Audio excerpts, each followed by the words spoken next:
And welcome to this week's Practice as Research seminar. I'm quite excited. At the beginning of the academic year, I wasn't sure whether I'd be finding enough people to cover, a presentation every month. But I shouldn't have worried. There is so much interesting stuff out there. There is so many interesting projects going on, and today is one such example. So I have got with us Dr. Louise Todd, who is going to be presenting on intersecting the tourist gaze with visual arts practice-based research. And that's something that's quite exciting, because obviously we are looking at interdisciplinarity as much as we can. And tourism isn't necessarily something that has been talked about much on this seminar series. So I'm particularly excited to have that aspect here. Just a very brief introduction. Louise is an associate professor and interim head of the Tourism and Intercultural Business Communication subject group at Edinburgh Napier University. And she leads the university's Visual Methods and Ethnography Interdisciplinary Research Group and Public Engagement with Research in the Business School. Louise's background is in visual art, and her practice and research are complementary. Her interests are in arts, cultural tourism, and public engagement. She is concerned with visual culture, creative and visual research methods, alongside the potential of festivals and tourism to engage with community stakeholders. So we can all see how, these kinds of practices would fit quite well with a load of different disciplines within the health disciplines, the education sector. All of those disciplines are could potentially benefit from this presentation, but also obviously the arts themselves, as Louise is an arts practitioner as well. So with no further ado, I'm going to hand over to you, Louise. I'm going to stop sharing my screen so you can share yours. And yeah, I'm handing this over to you, and I look forward to the conversation that follows your presentation. Thank you very much. Yes, perfect. You're sharing, perfect. Well, thank you very much. Hello, everybody, and big thanks to you, Nicole, for inviting me to speak today. I'm really delighted to be here. As Nicole has given me such a fantastic introduction, I won't bother repeating what she said, but I am based at Edinburgh Napier University.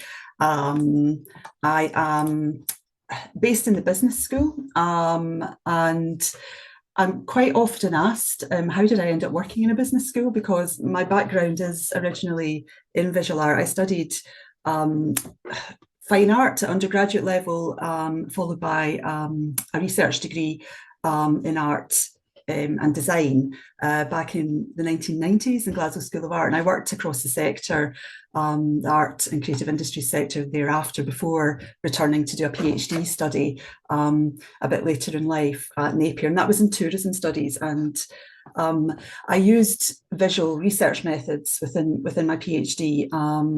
And these were specifically photo elicitation and semiotic analysis of marketing documents around the Edinburgh Festival Fringe. So today I do aim very much so to be an interdisciplinary and engaged academic, and I do try to conduct quite impactful research with outcomes that make a difference. A lot of my work is founded in local communities and their engagement with tourism and festivals. And I do work with traditional research methods, or those that would be considered more traditional where I'm based in the business school, such as interviews and so on. But my passion really is for arts-based, creative and participatory research. I've most recently been involved in a project with participatory arts research, working with community and festival and tourism stakeholders about over-tourism in the centre of Edinburgh. But I'm not going to talk about that today. I'm going to talk about my own visual arts practice-based research. So I will move on, I think. So today, just to give an overview of what I'm going to be talking about during the presentation. Apologies there, I think the sound went for a second, but I will present my visual arts practice-based research and how that attempts to contribute to the understanding of the visual culture of tourism.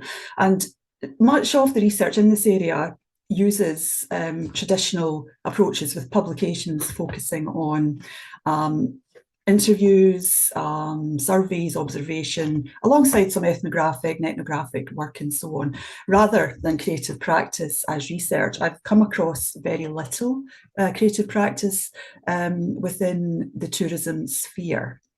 So today, I will reflect on my own arts-based practice in research in this area. I'll introduce the tourist gaze as a concept, in case you haven't come across that before, and I'll discuss some of the research and ideas that are currently around this. I'll also consider photography in tourism, because while there's a real and you could say justified emphasis on photography in the tourist gaze, there's very little consideration of the value of what we might call other arts-based methods, other visual approaches to studying this idea and related areas. I'll then move on to really the crux of my own work, and it's discussing what I would describe as an intersectional gaze that I have. I call it, based on my others, the fact that I'm an artist, a researcher, a viewer. I'm quite often a tourist myself, as well as being a local when I'm at home, and my intersected gaze upon tourism and how my arts practice reflects that. I'll then speak about some of my own artwork over the past few years. I've been working across various themes, as we can see here, and I'll touch on a few of those, and then finish by reflecting on maybe some of the potentials for this type of research, mainly in critical tourism studies, but also beyond. So hopefully that will be of some interest.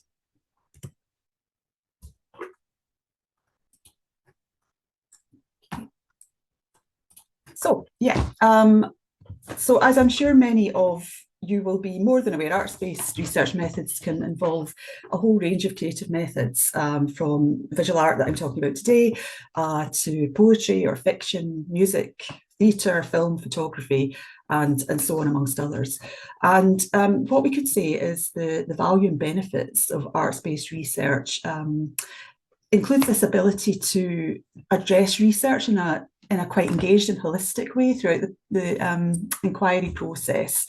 And something that's important to me, and something that I don't tend to see in a lot of the tourism-related research, is the value of aesthetic understandings within the use of particular methods. Visual methods that I've come across, at least in tourism, they don't really touch on the aesthetic value. They're more about what the visual is telling us about what perhaps a participant wants to say.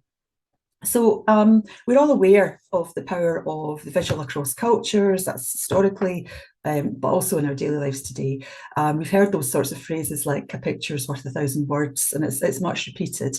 And we also see quotes from the likes of Pablo Picasso, like we see here, where he talked about his work apparently as being all research rather than a work of art. It's worth noting, though, that visual art doesn't necessarily provide an objective view. It means multiple things to artists and to viewers, and also within the different contexts and settings where it's viewed. It's used across different disciplines. We've seen drawing in medicine, photography in social sciences, and so on and so forth. And it's quite often used in research as chronicling, perhaps documenting or journaling, those sorts of approaches. But I find it really fascinating because of this opportunity to inspire our own self-reflection and asking us to actually look at things and see things differently.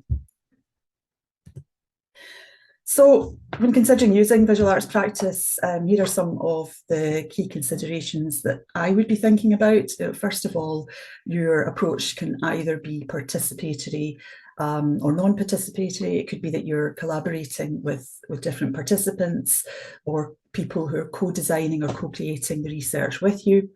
Or it could be non-participatory, where you're perhaps working alone. As we were saying before, it represents a created perspective, so we can use visual journaling perhaps. It's about recording what's going on, and it can have multiple meanings. And that can be determined by whoever's looking at it, as well as the artist and also the context.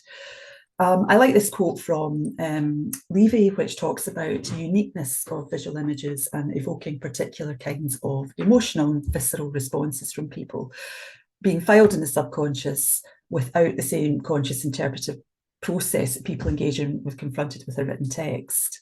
I think that's really true, because when if you think about even looking sometimes at a visual image or a work of art, for example, it can sometimes be quite difficult to find the words to describe them. Again, back to this idea of the power of the visual and how they occupy an elevated place in memory. A lot of our collective memories of major events, for example, can be largely visual. So moving on to my own practice, there are two different strands to my art practice and research. I'm going to talk today about my personal art practices research, which is the non-participatory. It's my own work. I mainly draw and paint. I've been doing this for a few years now, and I'm quite fascinated with the whole visual and ocular nature of tourism and how we perform and behave when we're being tourists, and different relationships and othering that goes on when tourism is taking place.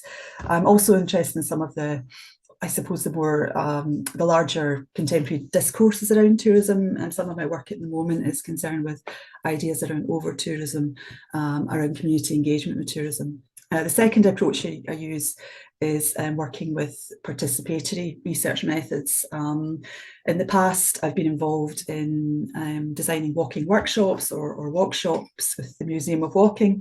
I've been involved in mapping, participatory mapping. My most recent project, looking over tourism, was involved with that and used visual facilitation.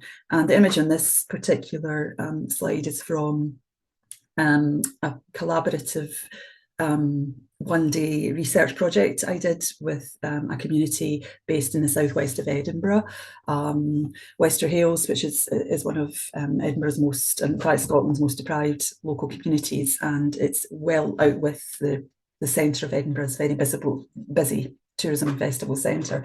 So it was to ask them what they would envisage as being the festival city for them. So that's a particular approach that can be used as well. But today I'll focus on my own art practice. So as I was saying, my visual arts practice-based research and my art practice as well, so that whether I'm producing work for the purpose of research or just for the purpose of producing work for exhibitions or other reasons, is always somehow concerned with the visual culture of tourism or leisure or events.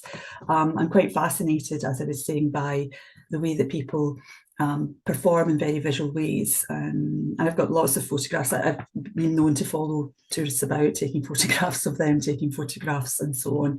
And before I discuss some of my work, it's probably worth asking, how visual is the tourist experience? And there's lots of research around this, about how visual tourism fundamentally is, and how the experiences that we have while tourists are extremely visual. We think about, we're constantly taking photographs, we visit attractions to see them, we go sightseeing, we go on tours and so on. And as Scarrols says here, in fact, visuals and visual practice are not just aids in the tourist experience, but they actually emerge through these fluid interplays that become the process itself, mobilising deeper affiliations between the self and other. And Crang and Lutz Collins have spoken about visual practices and performances of tourism, such as photography and sightseeing, forming this intersection of gazes, the different ways that we look upon places, we look upon locals and other people when we're being tourists, and also vice versa, and all the different connections and relationships and interplays that come into this particular intersection. So what we could say is we construct our own reflexive gaze as we look and perform as tourists. And just an overview of the tourist gaze, that's what I'm going to focus on today. I'm sure many of you will have come across it. It applies Foucault's concept of the gaze to tourism, so it's predicated on difference. So what we could say, when John Urry came up with this particular concept back in 1990, he described it as a particular way of looking. It's looking with interest and curiosity while we're being tourists and consuming places visually. The tourist gaze is today seen as one of the major works on tourism. It's been republished a couple of times, I think most recently in 2011 with Louise Larsen as a co-author, and both Urry and Larsen have written quite widely around that particular topic. So we can say that tourist gaze involves these socio-culturally framed ways of looking, socially organised. It's systemised. You know, the example given there is the gaze of the medic. So it's looking in a particular way. It's a learned ability, so it involves cultural skills, it involves our knowledge, but it can also involve, as we see here, daydreaming and travelling in the mind, imagination, and so on. So it can be built on previous experience, it can be built on what we think we know, or it can be composed of what we might imagine. And I think, you know, what we could say as human beings, of course, we're always looking at the relationship between one thing and another thing in ourselves. And I think this is where the whole intersected aspect of gazing as tourists and while being tourists and at tourists comes into play. So underpinning the tourist gaze is that argument that the centrality of the visual in contemporary culture is mirrored within tourism. So our desire, our want to visit places, to visit destinations, and the ways that we learn to appreciate them are not only autonomous, they're not only individual, but they're also socially organised. No further changes in tourism are related to particular transformations in society. For example, Urry argued that the changing landscapes of social class throughout the ages has meant that not everyone has the same symbolic power to define legitimate ways to do tourism.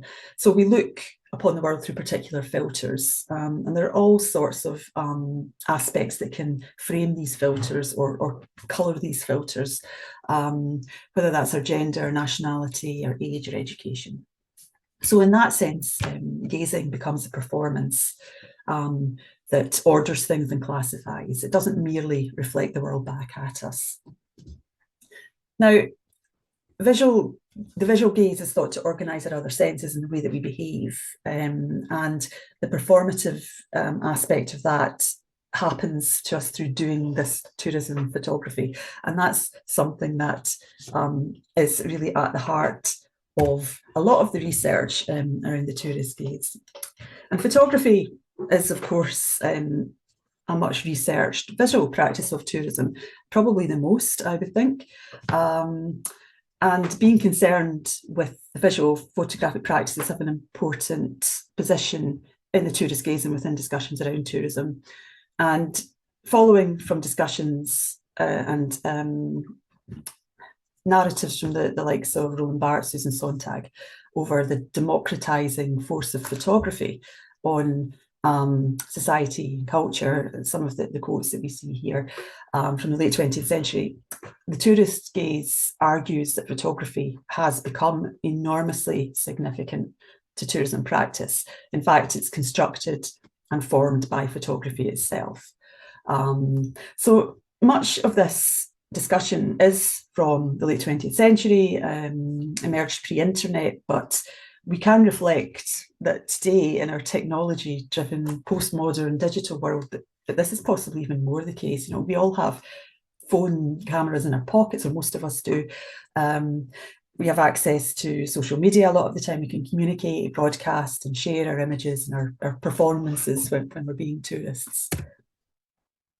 So following from that, overall, much of the research around visual culture is considered through photography, which is understandable and largely logical.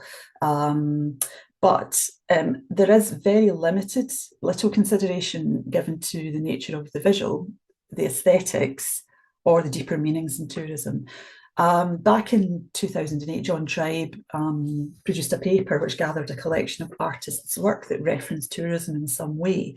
And he noted limited attention has been devoted to tourism as a subject for artists, or researching tourism even with arts-based research. So I think what we can conclude here, I've not found anything substantial in this area since then, that despite the fact visual culture and the nature of tourism is of interest on an interdisciplinary basis, there is little consideration of it so far through arts-based practices, particularly visual practices. So I'll move on and talk about some of my own work. And just to, I suppose, re-emphasize is that my own position in the work is, and my reflexivity and my reflectiveness is important here. And my own intersection of gazes, I'm very conscious of, is formed by my others, I call them. So I am a researcher, I'm an academic researcher. I'm based in a university, I'm based in a business school. I'm also an artist who works mainly with drawing and painting now. I originally studied sculpture back in the 1990s, but it's not the most portable of practices, particularly when you're out and about. So I tend to work more with drawing and painting now. I did move away really from practice for a number of years while I was working across different sectors, and I really picked it up again, I guess, maybe sometime round about 2013, 14, and I used it a lot more within my research because I'd had interest in visual methods. So as well as that, I'm a viewer. I watch what's going on around me when I'm out and about. I'm often a tourist, but more often a local. A lot of my research has been set in Edinburgh. I also take part in my own visual practices and performances. I spend a lot of time looking at things. I draw. Sometimes I draw when I'm out and about. I often take photographs. I go walking. I observe. I'm sightseeing. I remember things and I imagine things. I do a lot of reading, and I've also used found materials within my research. I'll talk a bit about some of the different strands, I guess, to my visual arts practice over some recent years and how they relate to tourism. So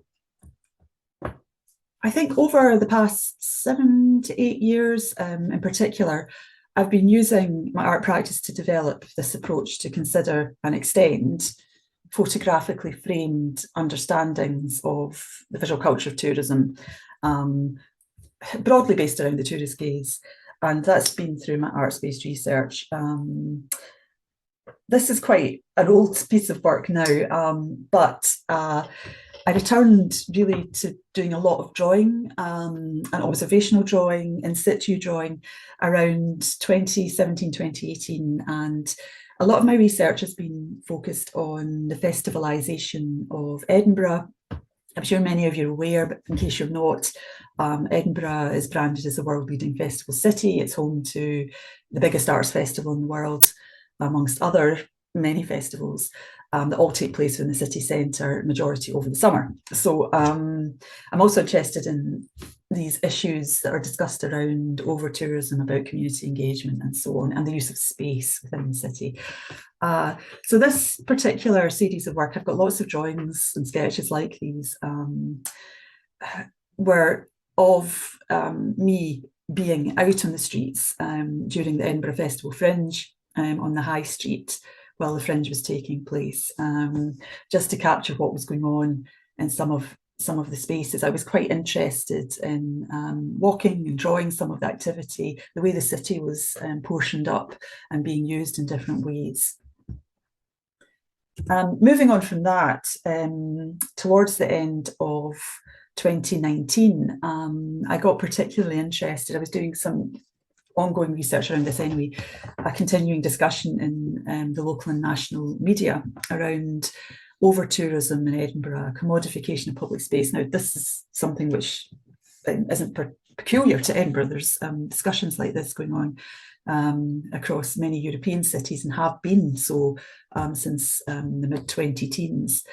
I spent some time then at Edinburgh's winter festivals, which are the Christmas markets, New Year's Eve Hogmanay events, as they're called here, in the historic centre, watching people looking at the activities that were going on with what they brand as the German markets, the performances, the fun fair, and so on. There's a lot of discussion actually about that in the media just now. Some of those elements were going to be brought back for the summer festivals in Edinburgh.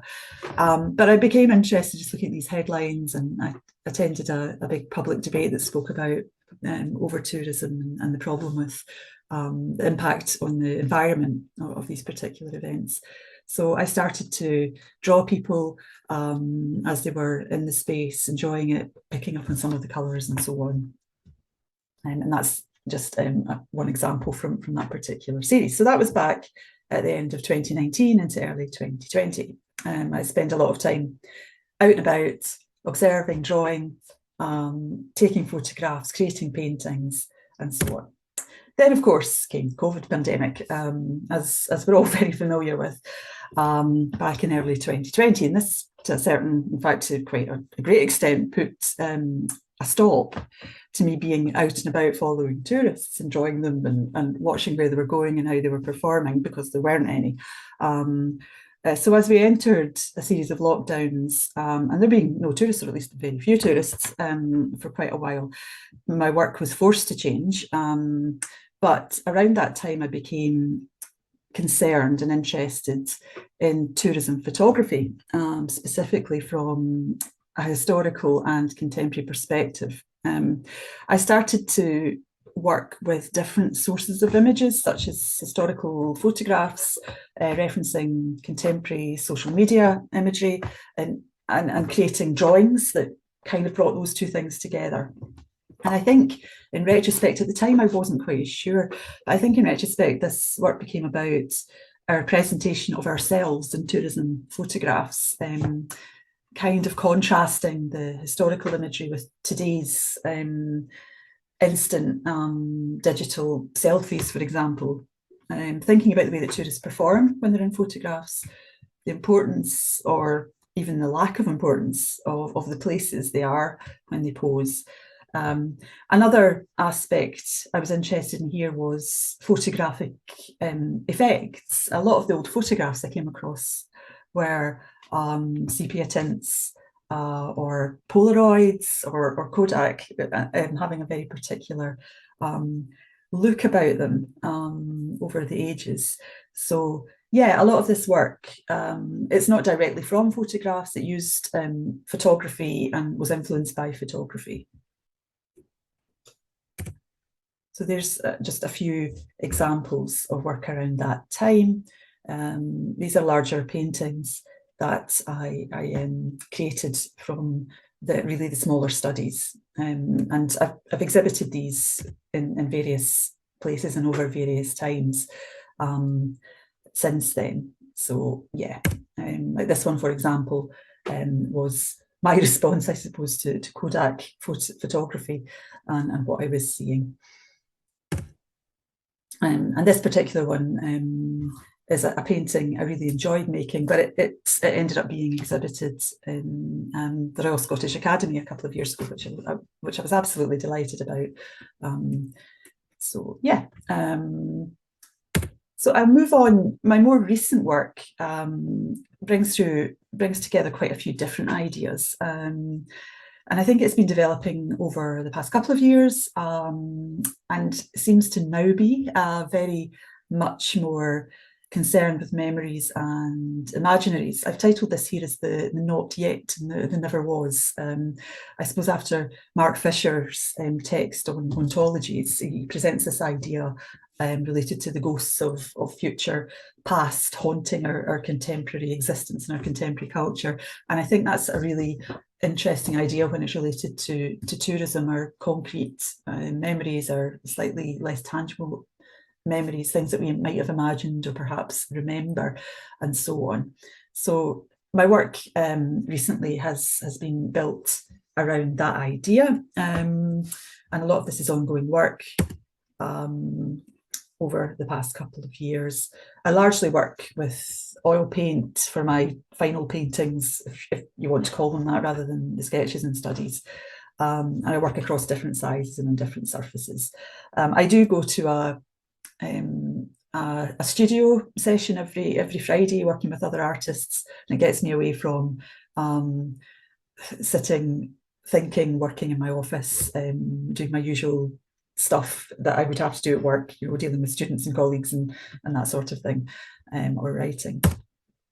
So this is just a series of more recent work, and this is a very recent one that brings in different sources. I have started to go out drawing again.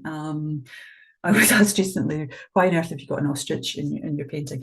And the reason for that is I visited the National Museum of Scotland and spent a bit of time drawing there, and there's a large natural history section, which, yes, does have an ostrich in it, so the ostrich appeared somehow in my painting. But this is kind of, I think, relating to ideas of imagined experiences, half-remembered experiences, things that could have happened, didn't happen, where were you at the time? So I'll just finish up with some conclusions, some reflections, I suppose. I think while it's been little used, there is potential for personal visual arts practice-based research in tourism and beyond, in related areas, maybe across social sciences, across business studies and so on. It's, in terms of observing, I know there's been a bit written around visual ethnography in these sort of settings, but it's an interesting way of studying behaviour, culture, experiences, through observing, through recording. I think what I'm trying to work towards here is extending the tourist gaze idea in some way, moving beyond photography, perhaps looking at it in a broader sense, reflecting the gaze back. How do we capture that, for example? There is methodological potential. Not everybody is a practicing artist, but anybody can draw things, sketch things, journal things, and so on.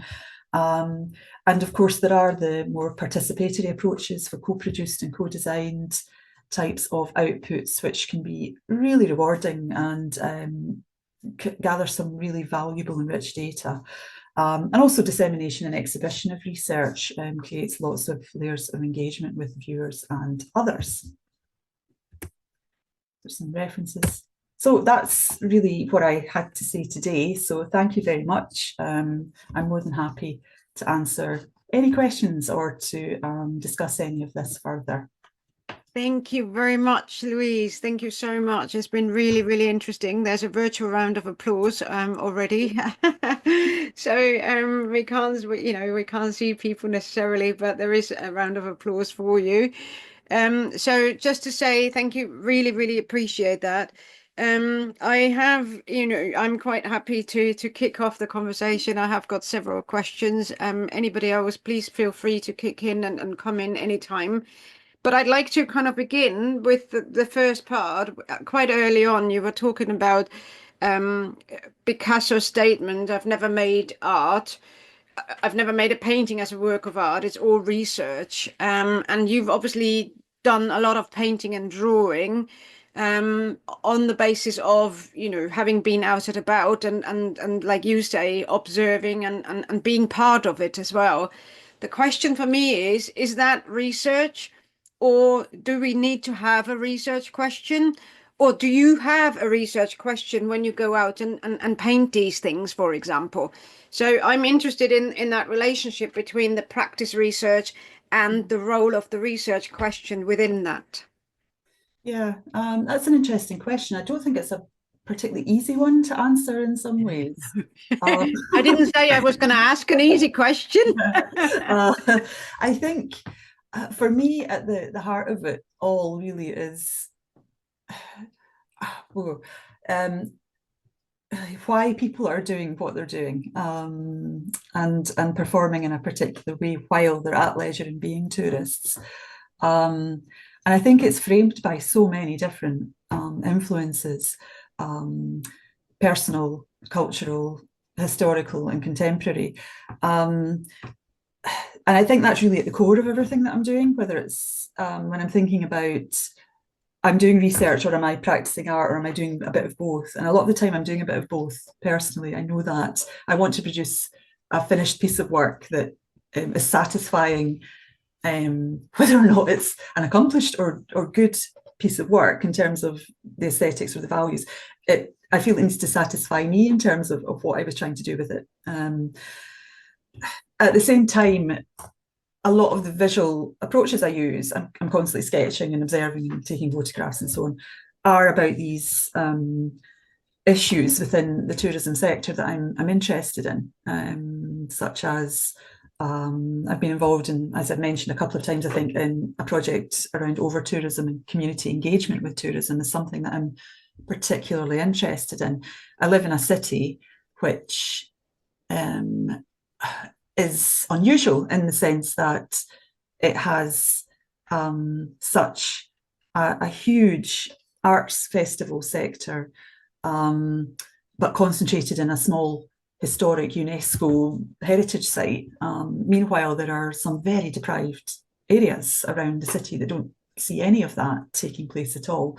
And we could say there's a bit of a divide there. And these and other particular narratives, I think, are more related to some of the written, more traditional research that I'm doing as well. Well, it's interesting. I mean, can I just say before I kind of come back to that, there's a couple of comments in the chat box asking whether you'd be prepared to share your reference slide again. Sure. And also if you'd be prepared to share your slides generally, and we could put them up on together with the video of this recording, if that's okay. Yeah, that's fine. Yeah. Thank you. Yeah, so everyone, Louise is looking for the reference slide. She's going to try and share that again, so you can take a quick photo of it for now, but we will have the slides available as well. One of the things that you said in terms of, like you're creating a piece of work and by the end of it what it is that you're trying to achieving with it and what you're trying to do with it and whether that's been successful or not. Are you saying that in your own mind a piece of art for the art's sake feels different to the piece of art for research purposes?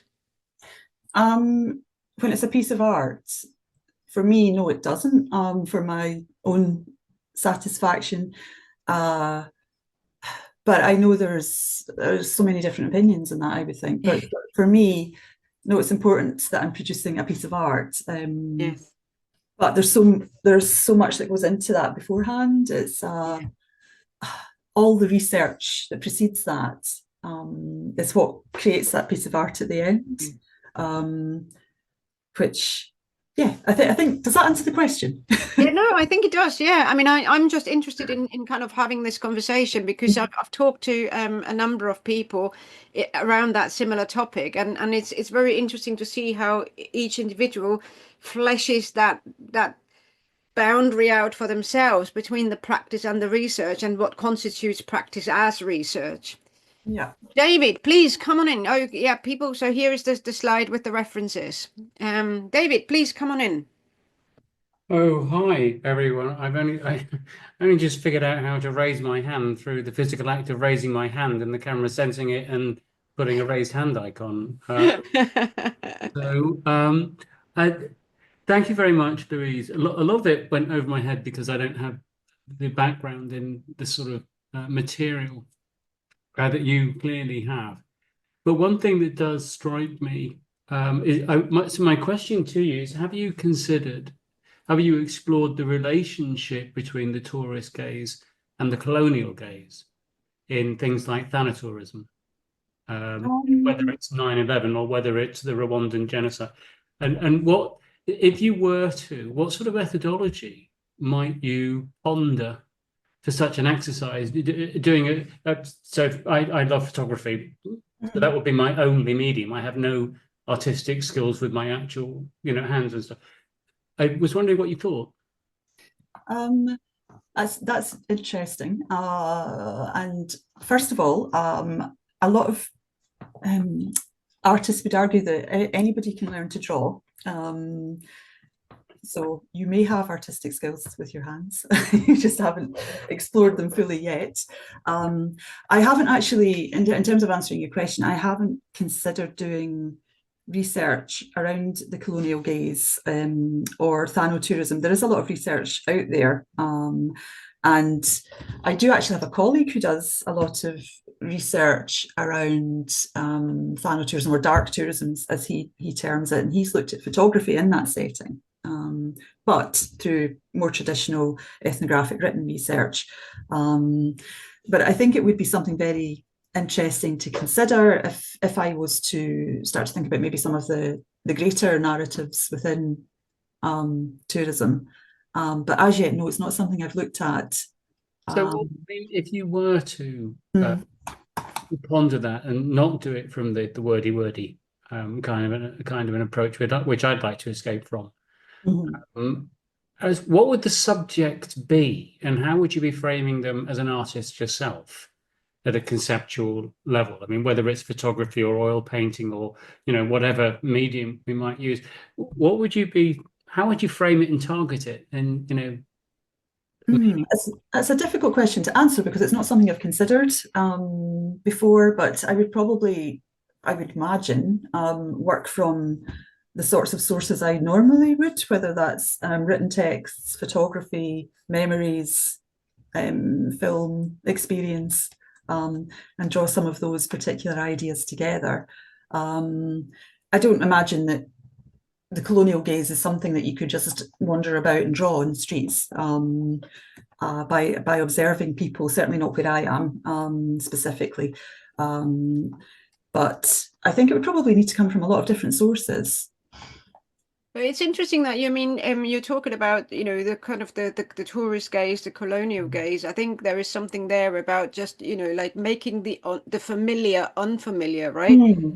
So going into something with a sense of wonderment, and we can all do that, and it does need practice sometimes, you know, like you go through the same streets every day, and you know, you're going, I mean, I'm just thinking about my commute to London. There are so many blue blacks everywhere. I don't necessarily see them, and suddenly one day it's like there is one, and I'm like, oh, never seen that one before, but obviously it's been on that building for 20, 30 odd years. So it's that sense of wonderment that we have to kind of instill in ourselves.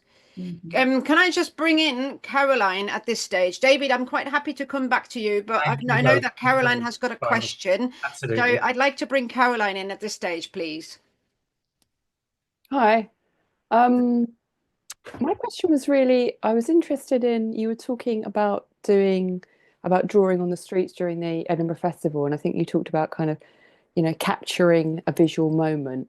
And I'm always interested in the space between work which is kind of capturing or documenting something that is happening as a kind of a document, but it also, looking at your paintings in particular, they seem to be much more about the gap between how a moment is captured, but actually how it's remembered in, you know, with time between the moment and the memory, and how much, you know, particularly the painting with the ostrich, how much it's actually about how stories form about things which didn't really happen. And that gap between documenting and imagining and making up is a really interesting kind of space. And I try and think about that in terms of writing, but I guess I was interested in maybe if you could talk a bit more about that, and if that's important to your work. I think it's, thank you, that's really interesting observation. And I think that gap that you talk about, that's become increasingly important to the work now that I'm working from different sources and so on. I think the work has more become about that gap. It's become about this gap between the past, the present, the imaginary, the experience, and the location, how important it was, who was there. Whereas the earlier work I was doing was more about, I think, tracing and journaling and mapping where things were actually happening. Yeah, I think it's just the way my work has progressed. And I think they're quite different things.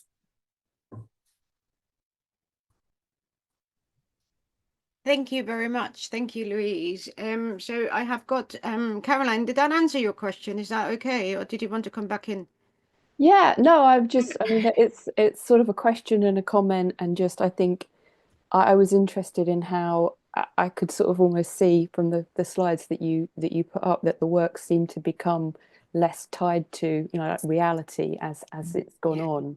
And I think that's kind of, that was interesting. And even though I wasn't aware of the people or the locations, I was feeling a recognition of sort of childhood photographs that I'd seen because of poses that people tend to replicate. So I was kind of just interested in that. But yeah, that's answered the question. Thank you. Thank you very much. Thank you. Nidhi, do you want to come in? Sure. Thanks a lot. First of all, Louise, I think it's a brilliant presentation, and it was so great to see your artwork. Now, I work in the space of where I'm thinking about art-based research and how it relates to policy. And so this was beautifully done, because I was thinking about, this concept that you were talking about, that looking is never an innocent gaze. It's a learned ability. And then you're talking about intangible imaginaries. And when you're working with, as you're talking about, that you're doing some work with community, how does that fit into that? That there is always a cultural skill. So essentially, even if we are doing, as a policy specialist or who works on co-design with communities, almost when we talk about, oh, let's do this future forecasting, it's never innocent in some sense. I think that interest of being that bias is very interesting, although we talk about art as such a pure form. Yeah, I think. Sorry, maybe I've asked a difficult question there. I'm not sure what you're asking me in terms of. What I'm asking is that if you're working with communities and you are doing this, asking them to imagine, the sort of art, through art as a form of, let's say, Edinburgh being hyper touristy now, and what they visualize the future to be. But in some sense, it is still, we are almost directing them as researchers in a certain section, given that the way we visualize things itself is never innocent. Because that's what I got from the presentation in some form. Yeah. I thank you for that. I will say there that I wasn't presenting that work that I've done today. That I was presenting, that's my own personal practice that I was discussing today. But I have worked with communities in Edinburgh and asked them to vision or to come up with ideas about what they would like to see, say for Edinburgh's festivals, or more recently, I've been involved in a project where I work with different stakeholders of the festivals and tourism sector. So that included local residents, community groups, and businesses and so on that are based in the city centre. And the way that was captured was by having an independent illustrator draw the conversation and working from their own vocabulary, so to speak, of imagery, and keeping it within the framework of what the research questions were.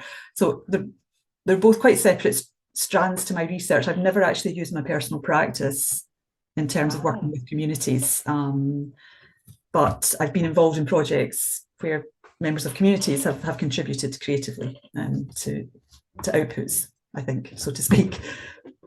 No, sorry, I think I was combining maybe two strands, but it's beautiful. I think you could combine those strands, and that's what I was trying to say. But it's because that's very interesting, actually. And I really enjoyed the way you are imagining things, because I have projects where I'm going to get communities to imagine things using art as a medium, and then maybe analyzing it as to give feedback on policy, which is where that thread loops in. Thank you. Thank you. Thank you very, very much. Just to kind of catch you up as well, Louise, on the back on the topic of the references and the sources, there's been a little bit of a discussion in the chat box talking about how people from different disciplines who are here today have got different visual materials or multimodal materials that they would usually use as sources, and they find it interesting to kind of see the approach that you've taken, and there is a you know, something there about what research methods are we using, what's common, what's different, and how does that impact our understanding based on those kinds of sources that we are using. And there is a question in there as well: to what extent is the concept of extraction of images, in particular photography, an issue in tourism research? I would say generally in tourism research, it's probably not an issue because there's so little imagery used in tourism research in that sense. Photography and tourism research, from my experience, and I'm coming at this from the perspective of somebody who teaches tourism, who researches it, tends to be working with, for example, images produced by tourists themselves that they will then reflect on, or it can be using found images. So I don't think a great deal of extraction comes into play in tourism research.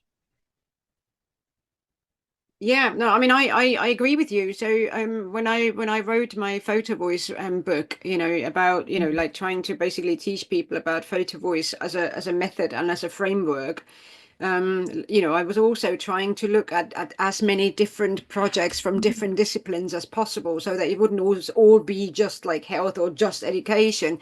Yeah. And there was very little, that's, you know, like you say, there was very little in tourism. I'd actually anticipated there to be a lot, because it kind of feels like, you know, we all being tourists, so we constantly take photos, so you would expect there to be a lot, but actually, yes, I found that too, that there wasn't a lot there, which was really quite eye-opening. It is interesting. It's something that I found very eye-opening. I went from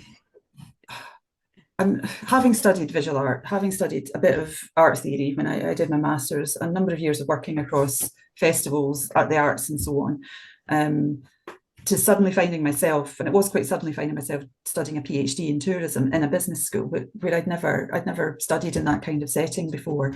And I remember colleagues saying, "Oh, you need to look into the visual methods tourism research," and I very excitedly went to find all of this, and there was really very little about, and I don't know if there are, you know, a few tourism scholars who have published using visual methods, who write about visual methods and draw from some of the social sciences. You know, Gillian Rose pops up a lot in the tourism paper, Sarah Pink's work as well, more from an ethnographic perspective.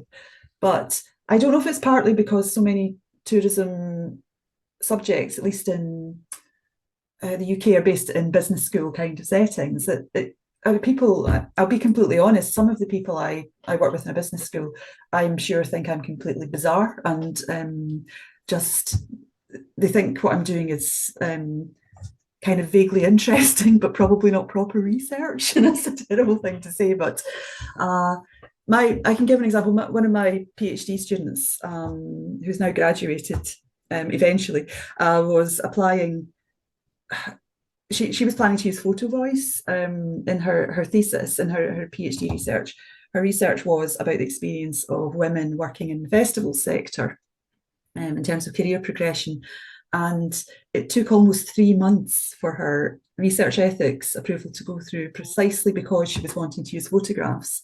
And I think that becomes an issue, more of an issue, rather than it's more of the barriers that can be there for use of imagery. But that's me going off slightly on a tangent, I think. But no, but I can totally see that, and I think that's important for people to hear, because you know, everybody works in a different kind of disciplinary you know, convention, and what may be quite commonly used in anthropology, especially visual anthropology, is obviously something that's completely out of the ordinary in business. So yes, absolutely, I think it's important for people to hear that. you know, that they not only, you know, it's not just about them learning a new gaze, if we're talking about that already, in terms of like, you know, what sources you're using to explain and justify and yeah, make your choices, but also to kind of, you know, open up that conversation, that actually, you know, we all need to learn from each other, in order to be able to do the best possible research overall. Well, I'm quite aware of the time, so I'm just going to very quickly say thank you very, very much, Louise. I really enjoyed your presentation and the conversation that followed. Also, just to say, there is one quick comment in the chat box also in response to what you just said last. You know, who says what proper research actually is anyway? And I think that's something, yeah, and I think that's quite important too. Yeah, I couldn't agree more. Yeah. Yes. So I'm just going to very quickly share my my screen again, so that everyone who's here has got the details of the YouTube channel, the Buzzsprout channel, the Practice Research website. I'm sharing the links in the chat box again, so please do connect with us in any way, shape or form that you can. And also, just to give you a heads up, on the 21st of May, we have got our next Practice as Research seminar. So again, Louise, thank you very, very much for taking the time today. There's a lot of comments in the chat box now saying brilliant, many thanks for the presentation. Thank you for the presentation. It was very informative. So I'll make sure that we capture those comments so that you can have them as well. Well, thank you. I've thoroughly enjoyed presenting today. And if anybody wants to get in touch with me, or has any suggestions or anything they think I should read, or would like me to send them anything, please just do so. My contact details are on the slide, and I'd be delighted to hear from anybody.